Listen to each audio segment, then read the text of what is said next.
प्रधानमंत्री नरेंद्र मोदी की बात करें तो उनकी गिनती आज देश ही नहीं बल्कि दुनिया के सबसे शक्तिशाली शख्सियतों में की जाती है। और ये शख्सियत ऐसे ही नहीं बनी, इसके पीछे है उनकी अथक मेहनत और वो आत्मविश्वास जिसने उन्हें नरेंद्र से नमो बना दिया।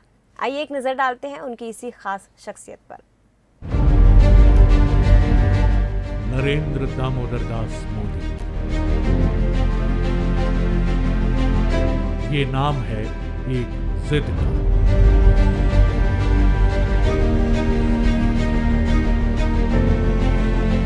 एक ऐसे संकल्प का जो जीवन में अपने उद्देश्य के साथ आगे और सिर्फ आगे बढ़ना चाहता है। दुनिया में ऐसे उदाहरण कम ही मिलते हैं जहां चाय बेचने वाला लड़का एक दिन अपने देश का नेतृत्व करता है।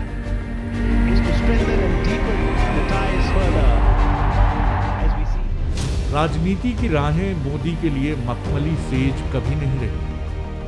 पार्टी के भीतर और बाहर वो गंभीर चुनौतियों से जूझे हैं। गुजरात में आया भूकंप या उनके राजनीतिक जीवन में आया तूफान, मोदी मुश्किलों से आंख में आंख डालकर जूझने में भरोसा रखते हैं।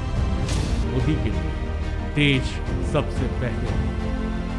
बड़े फैसले और जोखिम लेकर आगे बढ़ने में जरा भी हिचकिचाहट न दिखाना उनकी राजनीतिक शैली। धारा 370 या फिर ट्रिपल तलाक या राम मंदिर निर्माण, मोदी हमेशा आगे बढ़कर निर्णय लेने वाले प्रधानमंत्री। नोटबंदी और जीएसटी जैसे फैसलों को लेकर उनकी सरकार की आलोचना भी, लेकिन हर फैसले में उनके साथ हनुमान की भूमिका निभाने वाले उनके अभिन्न साथी केंद्रीय गृह मंत्री अमित शाह कहते हैं कि इनसे बीजेपी को नहीं, देश को फायदा होगा। बीजेपी बड़ी तेजी से देश को आगे ले जाना चाहती है। जीएसटी हो या डिमोनेटाइजेशन, इससे भारतीय जनता पार्टी या नरेंद्र मोदी का कोई व्यक्तिगत फायदा नहीं है। ये देश की भलाई के लिए लिया गया फैसला है। कोई भी बताए मुझे जीएसटी से बीजेपी को क्या फायदा है जी।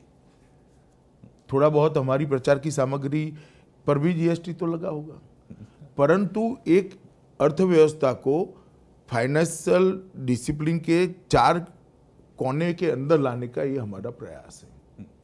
और भारतीय जनता पार्टी की सरकार ने 2014 से आज तक कभी भी ऐसा फैसला नहीं लिया जो लोगों को अच्छा लगे। हमने ऐसे फैसले लिए जो लोगों के लिए अच्छे हो।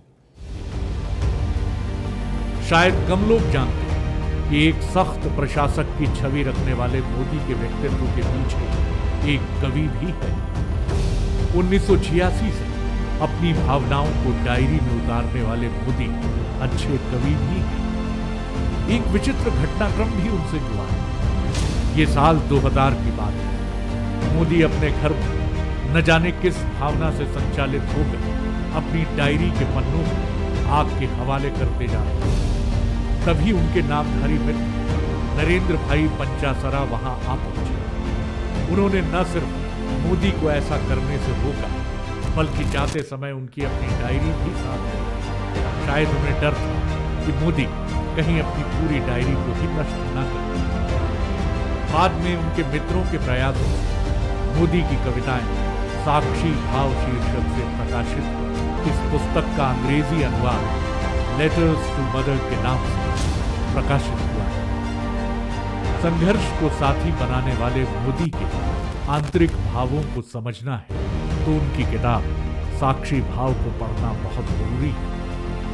उनकी एक कविता की पंक्ति कहती है, आसमान में सर उठाकर घने बादलों को चीर कर रोशनी का संकल्प अभी तो सूरज उगा। आशा का सूरज हमेशा अपने साथ रखकर आगे बढ़ने वाले नरेंद्र मोदी का सियासी सफर बदस्तूर जारी। Bureau report.